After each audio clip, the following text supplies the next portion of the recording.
Bienvenue une nouvelle fois dans notre émission. Bienvenue également à celles et ceux qui découvrent pour la première fois l'FC. C'est pendant 52 minutes toutes les infos, tout le football africain sur nos antennes comme tous les lundis. Au sommaire, et avant de voir nos invités, donc le sommaire avec les quarts de finale, retour de la Coupe de la Confédération, analyse des résultats et nous partirons au Congo-Brazzaville pour prendre la température du football sur place.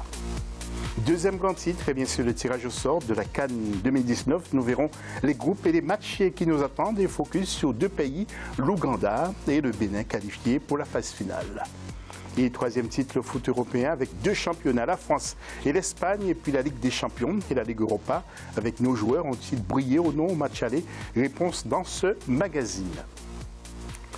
Le plateau avec nous, donc Issa Malik Doumbia. Issa, bonsoir. Bonsoir. Grand retour d'Issa qui connaît bien le FC, qui connaît bien Barcelone. On rappelle, qui a travaillé et de partager ce plateau, ce magnifique plateau. Bien entendu, je pense que je connais parfaitement le football catalan. Ouais. Donc, en l'occurrence, le FC Barcelone. Et ça tombe bien que nous allons parler justement du championnat espagnol. C'est un honneur de débattre toute l'actualité au niveau du foot espagnol. D'accord. Samuel Vasselin, journaliste sportif, vous avez plusieurs cordes à votre arc. Bonsoir José, oui, on peut dire ça effectivement. Ouais. Je travaille au Club des 5, effectivement, où on analyse tous les 5 grands championnats européens, tous les soirs en direct sur YouTube, et puis également 2-3 passages avec le groupe Canal+, CNews et Infosport. Voilà, et puis Sami Mochtabi, qu'on ne présente plus, Sami qui est journaliste, mais édito aussi chez nous depuis quelques années quand même. Ouais, ça remonte. Bonsoir à tous. Oui, nous allons nous adresser aux internautes comme d'habitude, après ça.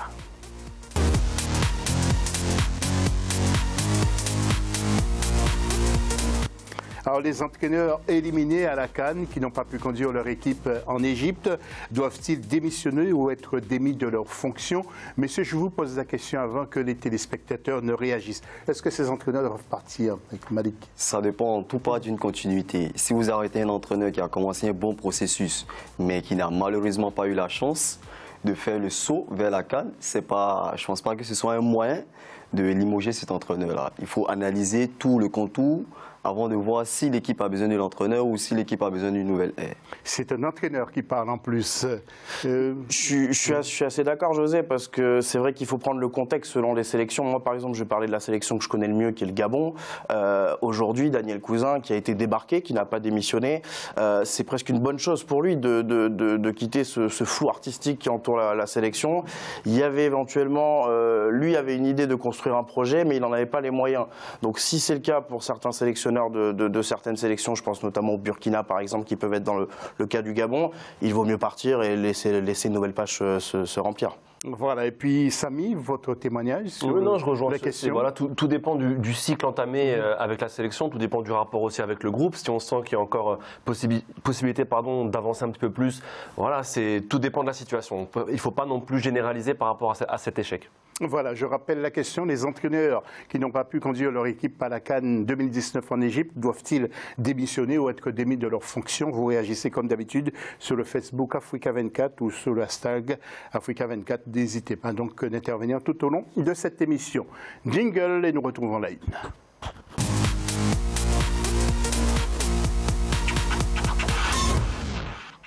Et à la une de cette émission, nous allons tout de suite évoquer les quarts de finale de la Coupe de la Confédération. Tous les matchs n'ont pas encore été joués. Le point avec notre rédaction et en l'occurrence Ange Bijou Nomelio.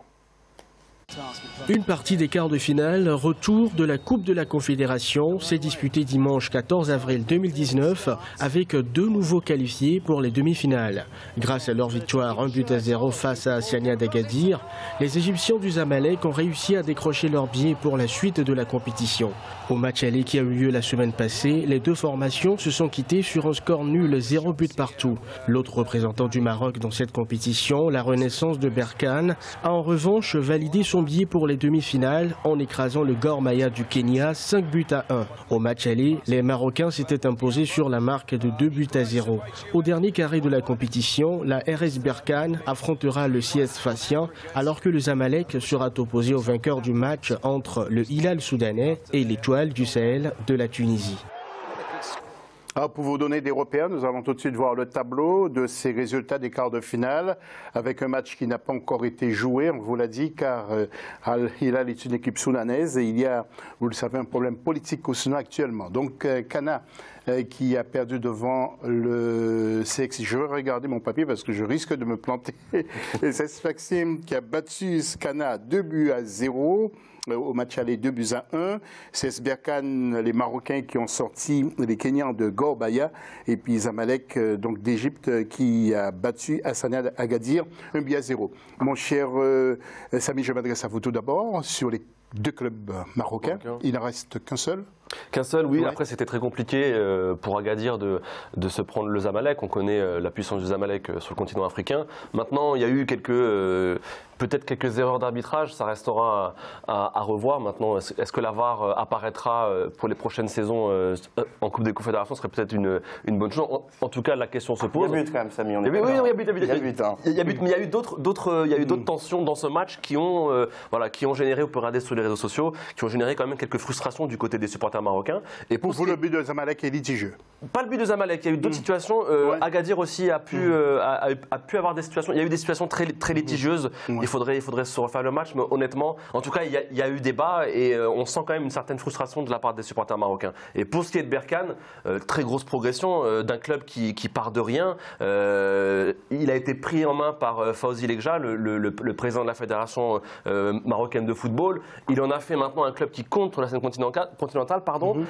Berkane qui arrive maintenant en demi-finale face au CS Sfax. Les Sfaxiens, on les connaît, ils ont une très grande expérience des coupes en Afrique, donc ça va être une très belle confrontation. Mais vraiment, c'est un très bon point pour Berkane, qui vraiment c'est un tout petit club qui maintenant joue les grands rôles en Afrique et c'est une très bonne chose pour le football marocain. Alors pour le CS Sfaxien, les buts ont été marqués par Chawat et Marzouki, 90e. Vous, Issa, comment avez-vous jugé ces demi-finales? C'est quart de finale, plutôt. Ouais, je pense que c'est un grand pas. C'est-à-dire c'est un grand pas. Cette fois-ci, je vois qu'il y a plus de dynamisme, il y a plus d'autorité, surtout il y a plus d'engagement au niveau de ces différents clubs qu'on voit, et surtout le club du président de la Fédération de football marocaine. C'est un grand pas vers le devenir de l'Afrique dans le football. Il faut que déjà nous puissions avoir une certaine maîtrise au niveau de nos sélections. C'est super important parce que plus les clubs évoluent, plus nos différentes sélections évoluent. C'est le but au fait. Et là, nous sommes déjà à la CAN 2019. Et au niveau de l'arbitrage, je pense qu'avec la venue du bas, ça pose toujours des polémiques. Avant, l'arbitre avait 100% de responsabilité vis-à-vis de ses collaborateurs. Mais aujourd'hui, on fait toujours référence au bas. Je pense que c'est un sujet un peu délicat. Toutefois, on espère que ça arrivera en Afrique. Il faut qu'on puisse sortir de certains doutes, comme on a pu analyser dans le match du Zamalek. Mais pour l'instant, c'est hyper compliqué. En Europe, cette histoire de la VAR qui reste compliquée. Alors, Issa parlait de l'évolution de ce football qui est plus attractif en Afrique, surtout à ce niveau de la compétition. Est-ce qu'un jour, on pourrait faire une confrontation entre le vainqueur de la Coupe de la Confédération et le vainqueur de la Ligue Europa? Il y a la Coupe du Monde des clubs où c'est le vainqueur de la Ligue des Champions et le vainqueur, des Ligues des Champions des différents continents. Mais oui, moi je pense qu'on prend par exemple cette année, on connaît que 3 demi-finalistes sur 4, mais je pense que le CS Sfaxien ou Zamalek, qui sont des clubs qui ont une certaine expérience quand même en Afrique, je pense pas que ce soit au niveau, soyons honnêtes, de Chelsea ou Arsenal ou du Napoli ou de Valence. En revanche, sur un match, on peut, et on l'a vu souvent en Coupe du Monde des clubs, on peut avoir des équipes qui se tiennent tête parce que c'est deux footballs, c'est deux philosophies différentes, c'est deux manières d'aborder les matchs aussi qui sont assez particuliers, et c'est ce qui peut rendre aussi les équipes africaines compliquées à jouer. On l'a déjà vu par le passé dans plusieurs compétitions. Qu'est-ce qui manque à travailler encore plus? Peut-être qu'il y ait un peu plus d'argent. C'est plus de structure, plus de professionnalisme. C'est étape par étape. Ouais, c'est un peu de tout. Il faut aller petit à petit, mais il faut encore une bonne structuration au niveau de la CAF et encore une bonne attente, une bonne coordination au niveau de tous les différents pays, afin de bien entendu avoir cette philosophie d'aller en avant. Parce que si on ne met pas des projets en place, ça sera super compliqué un jour de pouvoir atteindre le niveau de la Ligue des Champions. Et c'est intéressant aussi, José, pour des équipes, par exemple, je prends le Zamalek, mais d'attirer aussi des bons joueurs africains. On prend aujourd'hui cette équipe, il y a Sassi qui s'est blessé justement ce week-end, mais il y a Ferjani Sassi, il y a Boutaïb, voilà exactement. Des internationaux. C'est des internationaux africains qui restent dans le continent et qui jouent des grandes compétitions avec des clubs africains. ça ce sera forcément que bénéfique sur la suite. Oui, et puis qu'ils doivent être bien payés aussi. Hein. Oui. Bah, ça après, ils sont footballeurs. Hein. C'est le rythme de vie qui va avec. On espère avoir Didier Drogba un jour comme le sélectionneur de la Côte d'Ivoire. Oui. Ça sera un grand Yahoo. Je ne sais pas s'il est vraiment intéressé par le poste. Yaya Touré, c'est un grand tacticien, lui, je pense. Yaya Touré, Kolo Touré, il a déjà commencé, il a joué à Leicester. On verra bien ce qui se passera. Il est l'adjoint aussi de Camara, le sélectionneur.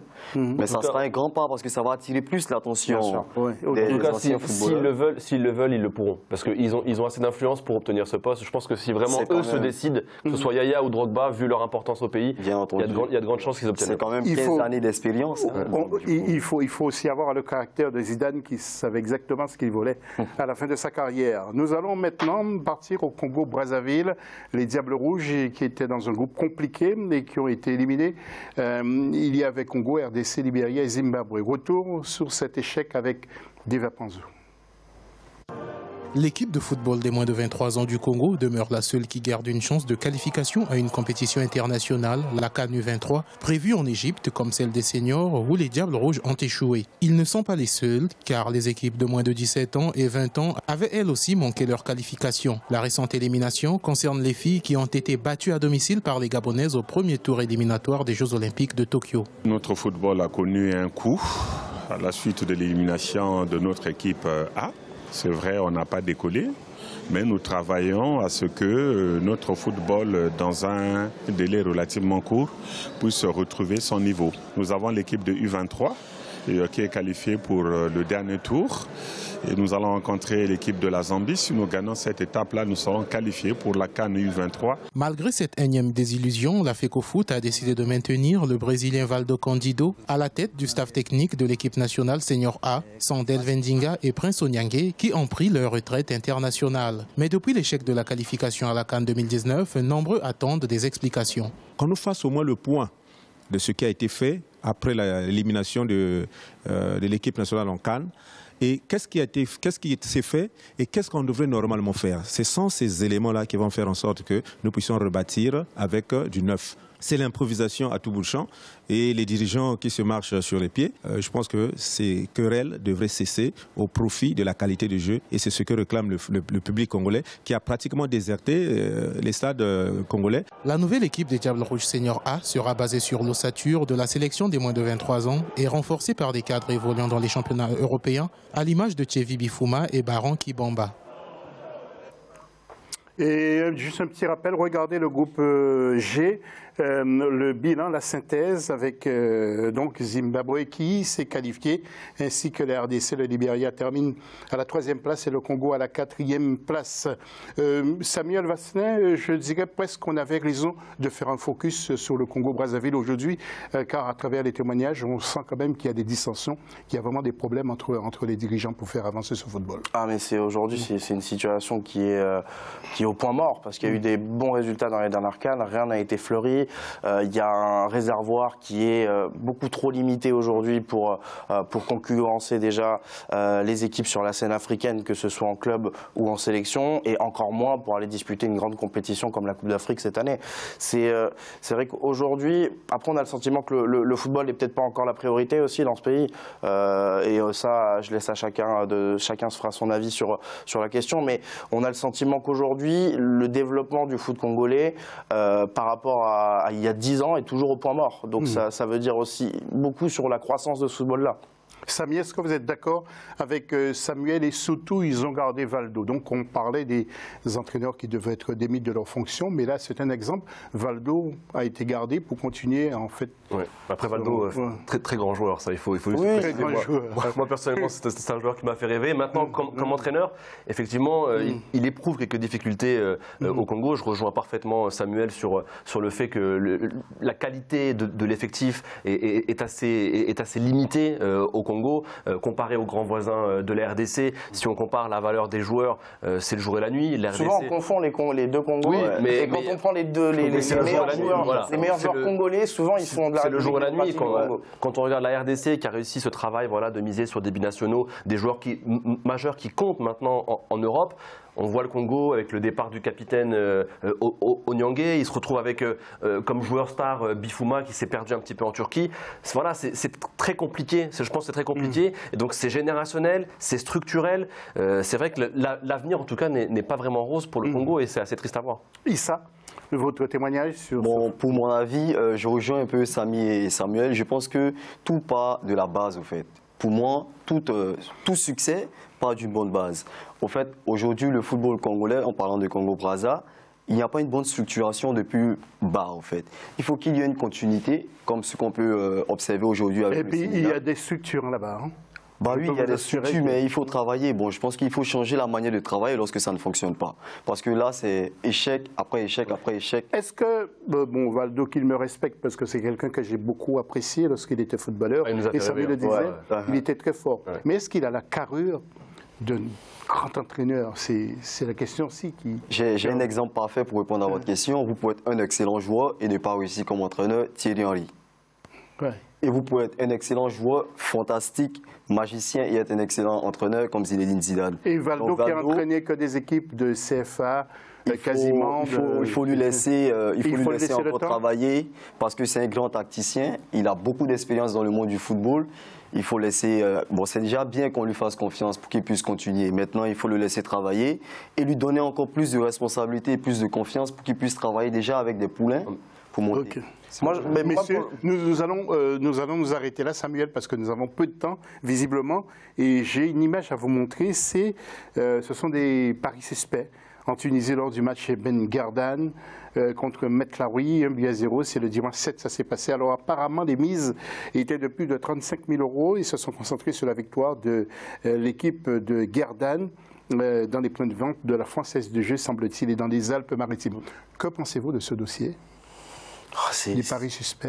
C'est malheureux, mais on le voit, il y a énormément aujourd'hui de corruption dans le football, il faut le dire, c'est une vérité, mais pas forcément sur le terrain, mais sur beaucoup d'aspects, les transferts. Enfin, voilà, c'est de toute façon un milieu qui génère énormément d'argent et sur lequel énormément de gens peuvent se faire énormément d'argent.